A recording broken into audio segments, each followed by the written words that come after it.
Fully Ramblomatic Volume 2 Blu-ray containing every 2025 episode is now available in our store, and the Volume 1 Blu-ray is back in stock as well. On sale now.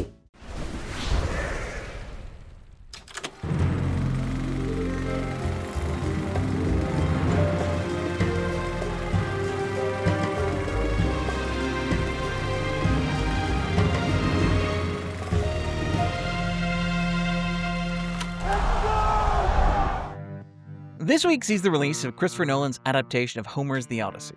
Now, I think it looks pretty cool, but I'm a little concerned about historical inaccuracies. I mean, there's not a single yellow person or a donut to be seen in any of the marketing. Now, I haven't seen The Odyssey at time of writing and recording this, and even if I had, the embargo means, well... I certainly wouldn't tell you. So you'll have to wait until next week for the video placing it in the context of Nolan's larger filmography. Also, it means no spoilers this week. Still, The Odyssey is already a remarkable accomplishment, because it is the first feature-length film to be shot entirely on IMAX 70mm cameras. Fun fact, Avengers Infinity War was the first movie to be shot entirely on IMAX digital cameras. This is impressive because it basically meant engineering an entirely new type of camera. Because of their size and the size of the film stock, IMAX cameras are loud. They are very loud. Like, IMAX cameras are really loud. Like, it sounds like a blender, like a Cuisinart in your face. Which has historically made it difficult to use them to record scenes involving dialogue. So for The Odyssey, they had to develop an entirely new IMAX camera that could be used to record actual dialogue scenes. When we were filming the flashback scene between Odysseus and Penelope, kind of when they're discussing the fact that he's going to have to go, you turned to me during that and you said something I've never been able to forget, which is, this is the quietest scene ever shot on IMAX. In some ways, this is the culmination of a journey that Nolan has been on for over a decade with IMAX. In the late 2000s, Hollywood was making a big push towards premium formats, in particular towards 3D. Now, that whole thing is a separate video unto itself, possibly one looking at the recent Billie Eilish and James Cameron concert film Hit Me Hard and Soft. But for the purposes of this video, 3D was pushed by a lot of directors like Cameron, Spielberg, Scorsese, and Cuarón, among others, but it was undermined by cheap and lazy conversions of cheap and lazy films like Clash of the Titans. Plus, it required you to wear glasses, and that was just really uncomfortable. Warner Brothers, which was at the time the home of Nolan, was making a particularly big push for 3D. They were so eager to embrace the format, and to beat Avatar to the punch, that their 2009 release of Harry Potter and the Half-Blood Prince included individual sequences converted to 3D. Because the only thing more annoying than asking audiences to put on their glasses is asking audiences to put on, then take off, then put on, then take off their 3D glasses. Nolan was reportedly approached about using 3D in The Dark Knight, his Batman sequel, and he declined to do so. He instead proposed using the IMAX format, at the time a largely defunct premium format of film and projection mostly used for edutainment features, but which he had experimented with while making The Prestige. Nolan shot a number of sequences for The Dark Knight in IMAX, and you can actually see the film shift aspect ratio in its home media release. This was really the decision that effectively relaunched IMAX as a premium format that could be used for narrative feature films. It rejuvenated IMAX. As of September 2007, there were 296 IMAX theaters operating in 40 countries. Jump ahead to the end of 2025, IMAX counted 1,829 screens in 89 countries. Pretty much every blockbuster these days, no matter the quality, is required to be certified for IMAX release. This includes the stupid Chris Pratt Chair movie, which I saw on opening night in Ireland's biggest IMAX screen, completely alone, because I love movies. I love them. I love them. Over the next decade and change, Nolan began incorporating more and more IMAX into his films. He destroyed multiple IMAX cameras, often filming shots that made it into the final cut of the movies in question. He pushed the boundaries of the format, to the point that Oppenheimer was the first IMAX movie to be 3 hours long, which required the engineering of a new kind of IMAX 70mm projector to support the weight of the reel.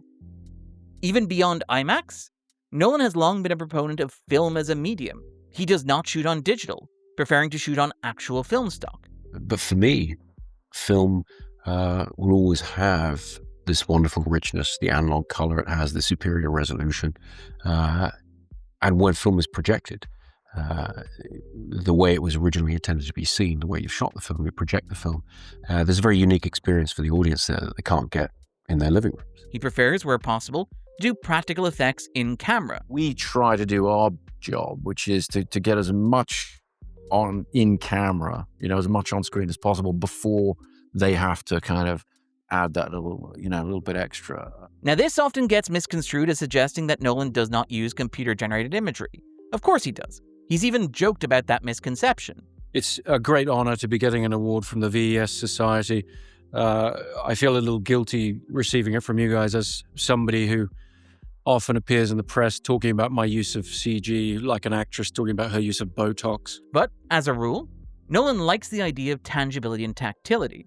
He is also a massive proponent of physical media, making the argument that it both allows the creator more control over how the media is presented. And I'm beginning to have conversations with filmmakers who have made successful films that have gone, for streaming sites, then have been taken off those sites and don't exist in any form. There's no control. And that it affords the audience more control of the object itself. If you buy a 4K UHD, you buy a Blu-ray, it's on your shelf, it's yours. No company, is going to break into your house and take it from you and repossess it. It's yours and you own it. Nolan is not entirely responsible for the resurrection of IMAX, but he deserves a great deal of credit for it. He also deserves a great deal of credit for inviting a broader range of conversations around how films are made and presented, with major recent releases including The Brutalist, Sinners, and One Battle After Another, involving the directors talking about the way that the film was shot and presented, which is honestly delightful. It's really cool that people care about how media is produced and consumed. It is worth acknowledging that there is inevitably some pushback on this sort of marketing and publicity, often framed in elitist terms. The idea is that these formats are not always easily accessible to moviegoers, and so talking about them, celebrating them, or even just acknowledging them serves to make film more inherently exclusionary. In terms of this discussion, it's worth acknowledging that personally I live in a country that will screen the Odyssey on 70mm film stock and on IMAX laser, but if I want to go see it on 70mm IMAX film stock, I will have to leave the country and fly overseas, which I have done several times the past couple of years for particular films, and which I will probably save up to do in December because I'm a nerd and I love this stuff. The point of these discussions is not the specific formats. The movies listed, The Brutalist, Sinners, One Battle After Another, and Oppenheimer, are all great movies, even if you watch them on a phone. Nolan famously watches on-set playbacks on a vintage Casio EV4500 with a 4-inch screen to make sure that the films remain legible even at that resolution. A good movie is a good movie. However, art should not always be rounded down for the lowest common denominator. Seeing a great movie in a premium format for which it has been optimized doesn't drop the floor in terms of the film's quality, it raises the ceiling. Quite literally in the case of the sound mix on Interstellar, which kind of brought the house down. Now, I've loved Oppenheimer every time I've seen it. And trust me, I've seen it a lot of times. But I will always treasure the experience of seeing it in 70mm IMAX, even though I had to save and travel in order to do so. More to the point, talking about these formats serves to make them more accessible. I mentioned that Dublin has a laser IMAX screen. It only has that because of the push the format has gotten in recent years. It had closed in the 2000s and reopened after the success of The Dark Knight. There are moves being made to make these premium formats more accessible to audiences, with IMAX continuing to rapidly expand. And it's honestly great that there is a movement to try to ensure that filmgoers will eventually have the best possible theatrical experience instead of having to settle for less. In an era of enshittification, this is a good thing. These discussions are a way of celebrating film as an art form. In particular, the idea of the medium, the craft, and the technique. It is something that is very important in this era of content, in which the production of film and television can often seem completely disengaged from the idea of form. Last weekend, for example, Disney opened Moana, a live-action remake of a film that was, in its original iteration, perfectly tailored for animation. Trying to map that one-for-one from animation into live-action demonstrates, as so many of these live-action remakes do, contempt for the very idea of form. These remakes reject the idea that how a film is made or released should have an impact on its content, ignoring the fact that something might look better in one medium like animation than it does in another like live action, or that things just work in animation in a way that they don't in live action. This isn't even the first time that Disney have demonstrated a contempt for the idea of form while trying to franchise or exploit Moana. They also recently released a crappy sequel movie that was essentially 4 episodes of an aborted streaming TV show in a trench coat sneaking into a theater. Between doing the crappy direct-to-streaming sequel and the crappy live-action remake, Moana? I could probably stand with a bit less Anna. This contempt for the very idea of form carries over to blockbusters like the upcoming Avengers Doomsday.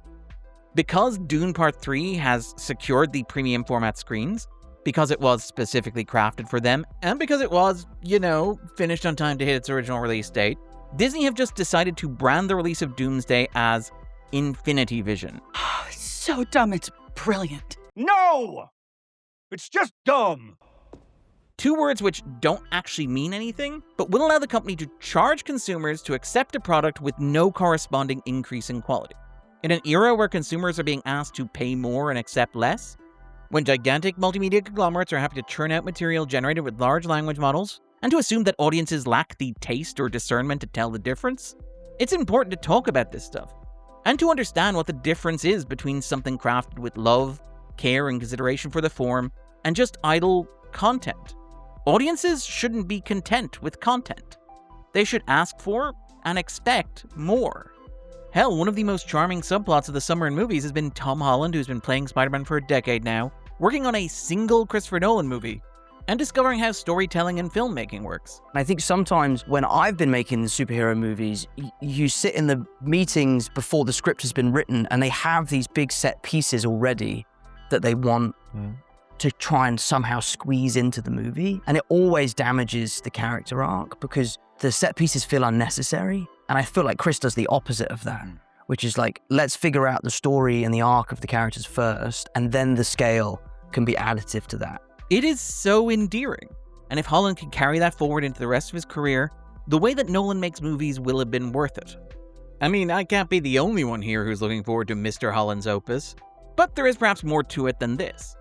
Nolan's embrace of IMAX and practical filmmaking in general is in part a larger creative statement in his work, essential to understanding him as a filmmaker, because, as with all great art and artists, form and function are inevitably intertwined. Across his filmography, there's a tension between Nolan's formal obsession with objective material, that's physical film stock, practical effects, and physical media, and the inherent subjective experience at the heart of so many of his films. Many of Nolan's films are quite overtly about placing the audience subjectively within the shoes of the characters. Memento, for example, is the story of Leonard, a man with the inability to form new memories. Although he has fashioned a mythology around himself, tattooing his life on his body, he does not know where he is from moment to moment, from scene to scene. You know the truth about my condition, officer? You don't know anything. You feel angry, you don't know why. You feel guilty, you have no idea why. Nolan places his audience in Leonard's perspective by having the film unfold backwards, so the viewer is just as disoriented as Leonard himself on a scene-by-scene basis. Okay, so what am I doing? Oh, I'm chasing this guy. No, he's chasing me. For Nolan, form and function are interlinked. How a film is constructed reflects what a film is about. For Tenet, for example, Nolan demonstrates the film's central conceit of what if time go backwards by having a character hit rewind on a video playback. Nolan has talked about how the time compression logic in Inception was motivated in part by his desire to find a way to motivate slow motion within a narrative. For Nolan, what a film is indistinguishable from what a film is doing. And most of his films are putting the audience inside the heads of his characters, occasionally quite literally. The Prestige is told through a complex interlocking series of half-complete narratives that consist largely of characters reading each other's diaries, which are often about reading each other's diaries. But here at the turn, I must leave you, Borden. Yes, you, Borden. Sitting there in your cell, reading my diary. Even the script for Oppenheimer was written in the first person, which, is not normally how scripts are written. I was so blown away by the script. It's in the first person, which I'd never seen before. So rather than say Oppenheimer crosses the room, it says I walk across the room in the present tense. So it has that. It has a visceral effect on you, and it pulls you right in. And which is the point. He's trying to tell his readers, aka us and his crew, this is the feeling of the movie. It's got to go through the subjective lens of this character, and that's what it entirely rests on that. Throughout Nolan's films, audiences are invited to step, often literally, into the minds of the characters, where nothing is certain. There is often a palpable ambiguity and uncertainty to the narratives of Nolan's films, which exists in marked contrast to the director's insistence on tangible and tactile production and mechanics. Of course, there are various major recurring themes in Nolan's filmography. Dead wives, fear of drowning, familial separation, the power of spectacle, and crucially, what if time, but funky. However, one of the more central anxieties that drives so much of his work is the very fundamental human fear that it is perhaps impossible for any human being to ever truly know another, or perhaps even themselves. You don't know who you are. We're going to talk about Nolan's films here, and this will involve some spoilers. In particular, it will involve talking about the endings of Memento, The Prestige, Inception, and Tenet, which if you haven't seen already, well, I literally wrote the book on Nolan, so of course I'm going to tell you to go watch them. At their core, most of Nolan's films are about men who lie to each other and to themselves. One of the big recurring themes in Nolan's work is the idea of men who build complex and intricate systems around themselves in order to survive or to make what they do manageable. You really do need a system if you're gonna make it work. Only for Nolan to eventually reveal that the men themselves have broken the very rules that they set. Didn't Cobb say anything to do that? So now you've noticed how much time Cobb spends doing things he says never to do. Tonight you're gonna break your one rule. In Memento, Leonard is driven by a mystery created by the missing pages that have been ripped from the police file on his wife's death. At the end of the movie, it's revealed that Leonard himself ripped those pages out to create an unsolvable mystery to give him a sense of purpose. It was complete when I gave it to you. Who took out the 12 pages? The Prestige is also a movie about this unknowability. Early in the film, Robert Angier's wife dies in a stunt that goes horribly wrong. Both Angiers and his friend Robert Borden are haunted by that night. Angiers repeatedly challenges Borden about whether he used a risky knot. Which knot did you tie? Which knot did you tie, Borden? And Borden cannot answer him. I don't know. I keep asking myself that. How can he not know? How can he not know?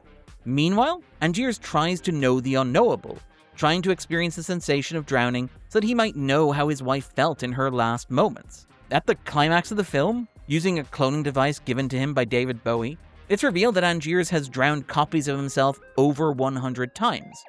But the surviving version will still never know what that feels like. Not knowing if I be the man in the box. Or in the Prestige. That unknowability haunts him. Meanwhile, Borden, who is in reality two twins, Alfred and Freddie, each sharing half a life and each motivated by different desires. I never loved Sarah. Part of me did, but the other part didn't. Is quite literally divided against himself. His soul is restless. His wife and child tormented by his fickle and contradictory nature. His own mind alien to those around him, but also to his twin. I have fought with myself over that night. I can never know for sure. In Insomnia, police officer Will Dormer accidentally shoots his partner during a botched stakeout. But he admits that, knowing that his partner was due to speak to internal affairs, he cannot know whether it was really an accident. Did you mean to shoot Hap? I don't know anymore. In Inception, Cobb is haunted by visions of his dead wife, Mal, but he acknowledges that this is just his construction of her. He cannot conceive of her as the person that she actually was. I can't imagine you with all your complexity, all your perfection, all your imperfection. And you were the best that I could do, but I'm sorry, you're just not good enough. Dunkirk largely focuses on a soldier who's so anonymous that he's called Tommy, which is like naming a G.I. Joe.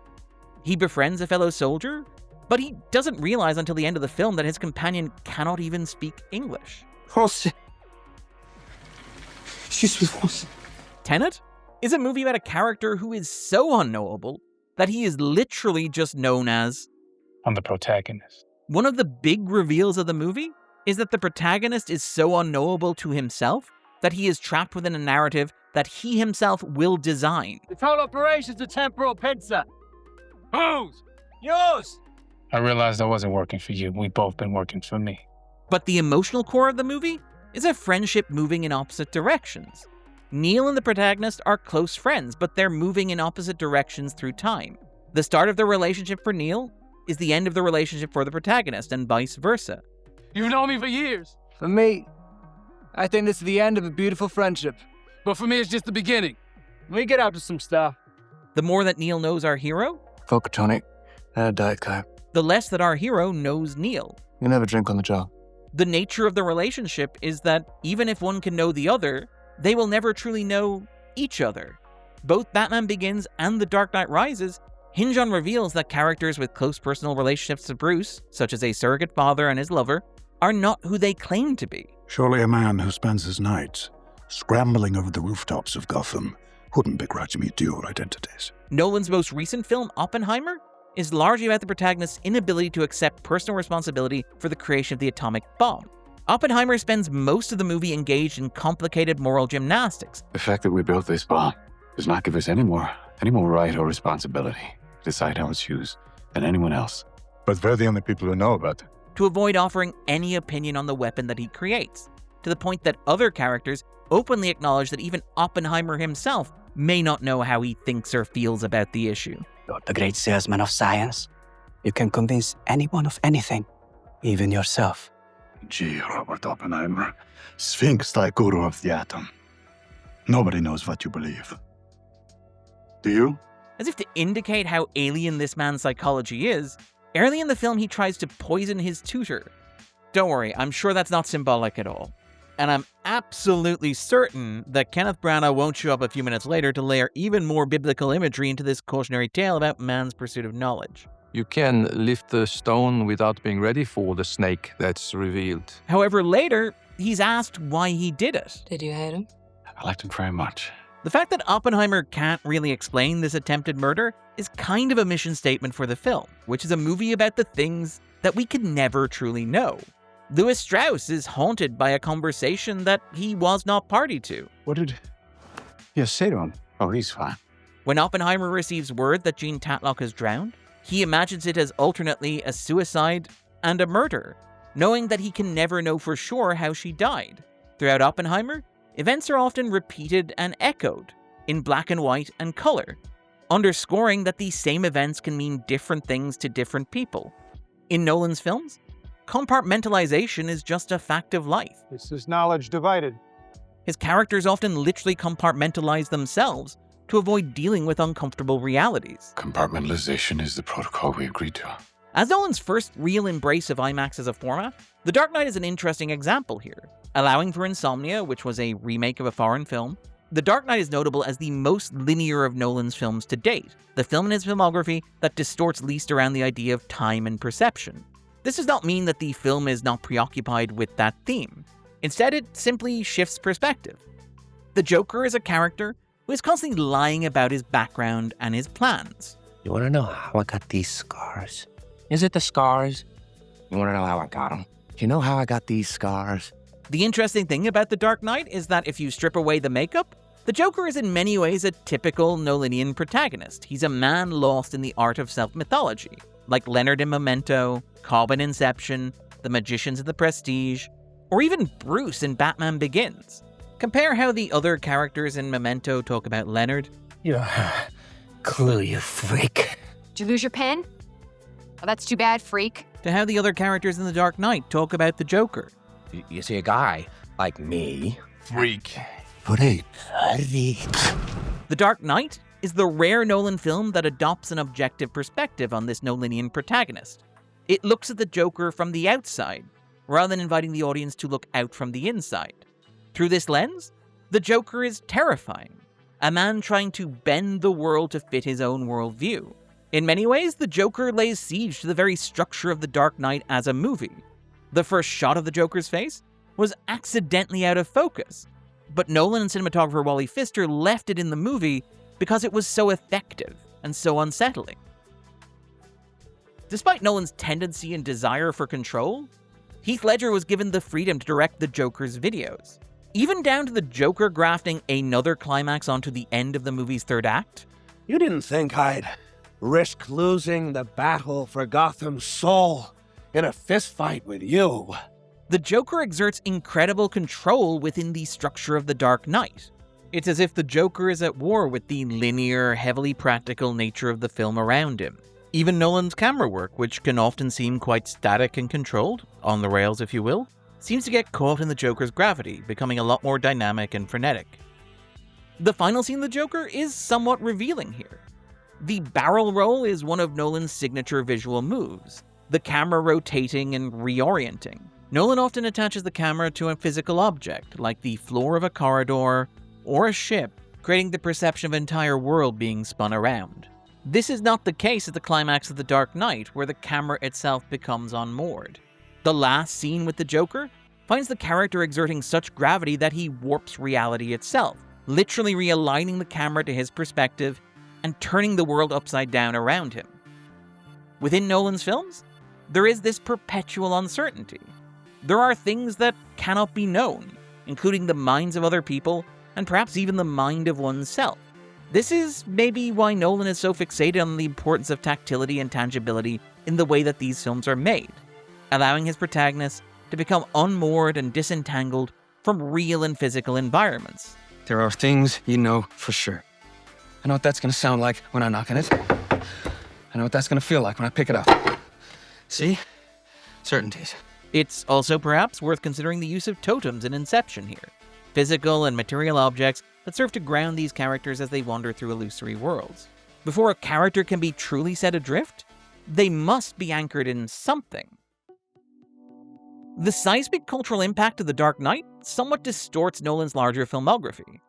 The Dark Knight was, after all, one of the defining films of the War on Terror, just as The Dark Knight Rises became one of the defining films of the Great Recession. And we give it back to you, the people. However, Nolan is a product of the 1990s, and to a certain extent, his films reflect this. In particular, Nolan's films can feel like an offshoot of what might be termed the cinema of simulation, that wave of movies towards the end of the 20th century that question the very nature of reality, suggesting that the world around these characters, and perhaps the audience, was nothing but an elaborate illusion.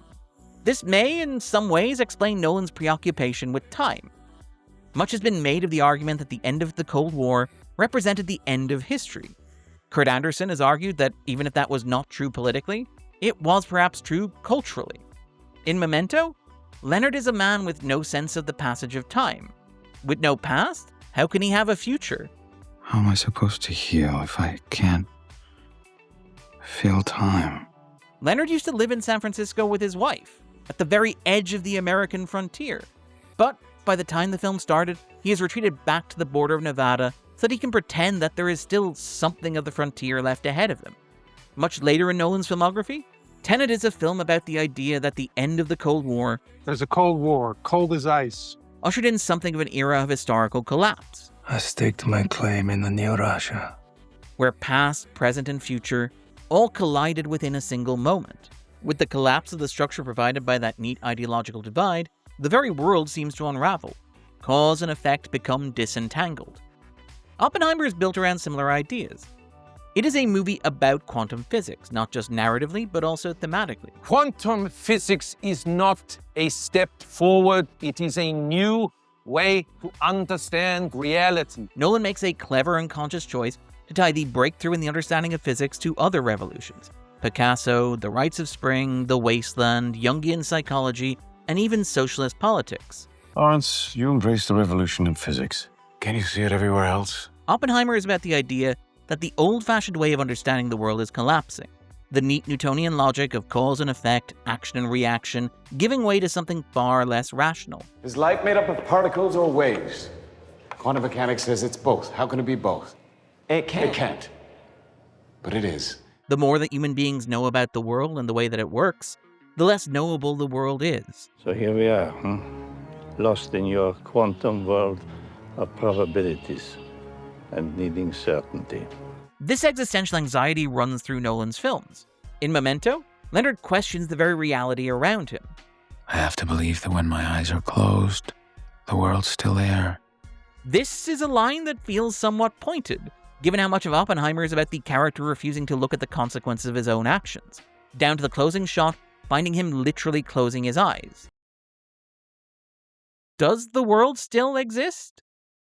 It feels worth noting here that Memento includes two supporting cast members from The Matrix, Carrie-Anne Moss and Joey Pantoliano, who reportedly modeled his wig on The Sopranos on Christopher Nolan. I had no idea, did you? Inception is about characters who are never entirely sure if they are awake.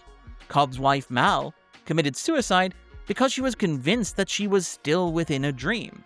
Dunkirk unfolds across three narrative threads, each unfolding at a different pace. A week on the mole, a day on the sea, an hour in the air. Dunkirk is a movie about one of the most important events in the history of the Western world, but the film suggests that the experiences of that day were so radically different from one another that those living through it experience basically different realities, time moving at a different pace. Those realities do overlap briefly at the climax, but then they inevitably unravel. Even if we can share a collective sense of reality, it can only be for a brief moment, and it inevitably comes undone at the end. This, by the way, may explain some of Nolan's fixation with time. Time is something that we can measure reasonably objectively. We all understand what seconds, minutes, and hours are. However, every individual's experience of time is unique and subjective. As something that can be quantified objectively but must be experienced subjectively, it is in some ways, perhaps, like film. As with many of the directors working at his level, such as Spielberg, Kubrick, or Scorsese, there's a tension baked into Nolan's films, an ambivalence about spectacle. For a director who produces these monocultural events, Nolan is somewhat anxious about them. In his Dark Knight trilogy, there's a consistent ambiguity around Bruce's creation of Batman. You're getting lost inside this monster of yours. Suggesting that this myth is so big that it breaks the world around it. We start carrying semi-automatics, they buy automatics. We start wearing Kevlar. They buy armor-piercing rounds. You're wearing a mask. Jumping off rooftops. And also that it is ultimately just a distraction from the things that are actually important. What would you call that? Damn good television. If you hadn't made a sideshow of yourself. You thought I didn't have it in me. You don't. You led a bloated police force a merry chase with a load of fancy new toys from Fox. At the end of The Dark Knight, Bruce and Gordon construct an elaborate lie to preserve the heroic reputation of Harvey Dent, a decision that ends up having catastrophic consequences in The Dark Knight Rises. In Inception, a movie that is a very obvious metaphor for movie making, the characters engineer a catharsis for young Robert Fisher, creating a fantastical narrative in which he gets the reconciliation with his father that he was denied in real life. But this fantasy damages Fisher's real relationship. You're going to destroy his one positive relationship? It is also something that is done cynically to boost the bottom line of Sato Industries, a massive global conglomerate. After all, isn't that what films do? Offering audiences emotional catharsis rooted in fantasy while making multinational corporations even richer. If Inception is a film about making movies, Cobb is a director who is decidedly anxious about the way in which it manipulates its audience, whether Mal or Fisher. The seed that we plant in this man's mind will grow into an idea. This idea will define him. It may come to change everything about him. In Oppenheimer, the physicist acknowledges that the atomic bomb might be less damaging than the firebombing of Tokyo, but he argues that the sheer spectacle is what is important. Don't underestimate the psychological impact of an atomic explosion. A pillar of fire, 10,000 feet tall. The atomic bomb will be a terrible revelation of divine power. Some of Nolan's ambivalence to spectacle is undoubtedly deeply personal. Interstellar is a movie about a man who leaves his family behind to do his job, discovering that time passes more quickly for them than it does for him. Nolan has acknowledged that it is a film about his own guilt for leaving his own children behind to make movies, giving up years with them to produce a few hours of entertainment. Nolan's movies are populated with men forced to leave their families to make spectacle, to make magic, to create dreams, to forge myths. It is notable that Interstellar arrived after several of his films were given codenames referencing the children that he left behind. In the context of this preoccupation with paternal guilt in Nolan's movies, it is worth acknowledging that both Interstellar and Oppenheimer feature cameos from his eldest child, Flora, who in both cases seems to stare down the barrel of the camera as if the specter of conscience. This anxiety is most overt in The Prestige, which is a movie about many things, but also about making art, and the importance of protecting your trademarks. Repeatedly in The Prestige, characters argue that the point of this sort of spectacle is to create a comforting lie to disguise a more unsettling fundamental truth. Well, if people actually believe the things I did on stage, they wouldn't clap, they'd scream. But you'll have to dress it up a little. Disguise it. Give them enough reason to doubt it. These magicians, and perhaps filmmakers and storytellers as well, provide a comforting illusion that hides the harsh reality underneath. The audience knows the truth. The world is simple. It's miserable. Solid all the way through. But if you could fool them, then you can make them wonder. And then you got to see something very special. The Prestige is a shockingly cynical film, and it is also the film that Nolan made directly before The Dark Knight made him a blockbuster filmmaker for life. This is the tension at the heart of Nolan's filmography. The fear that human beings are unknowable to each other and to themselves, and that the world may be built on elaborate lies. Joan Didion famously argued that we tell each other stories in order to live, but Nolan suggests that perhaps we tell each other lies instead. This may be why it's so important for Nolan to ground these films in something real. Nolan makes sure that these films have a bedrock of truth underneath them, that they are not completely lost in unreality and abstraction. To circle back to the beginning of Nolan's love affair with IMAX and his rejection of 3D, it has been suggested that Nolan declined to use 3D because he is red-green colorblind. However, he offered his own explanation in an interview with DJ Quarterly around the release of The Dark Knight Rises. His concern with stereoscopic imaging is that it gives each audience member an individual perspective. It would have meant surrendering control of the image, the objective lens through which these worlds are constructed. Nolan's films are full of characters who lie to themselves and to others, living in illusory worlds built on fragile mythologies and quantum uncertainties. That is the world of stories and films.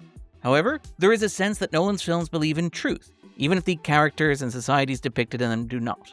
Film critic Roger Ebert famously argued that the power of movies is in their ability to generate understanding. We all are born with a certain package. We are who we are. We're kind of stuck inside that person. And the purpose of civilization and growth is to be able to reach out and empathize a little bit with other people. Find out what makes them tick, what they feel about, what they care about. And for me, the movies are like a machine that generates empathy. If it's a great movie, it helps us to identify with the people who are sharing this journey with us. And that, to me, is the most noble thing that good movies can do, and it's a reason to encourage them and to support them and to go to them.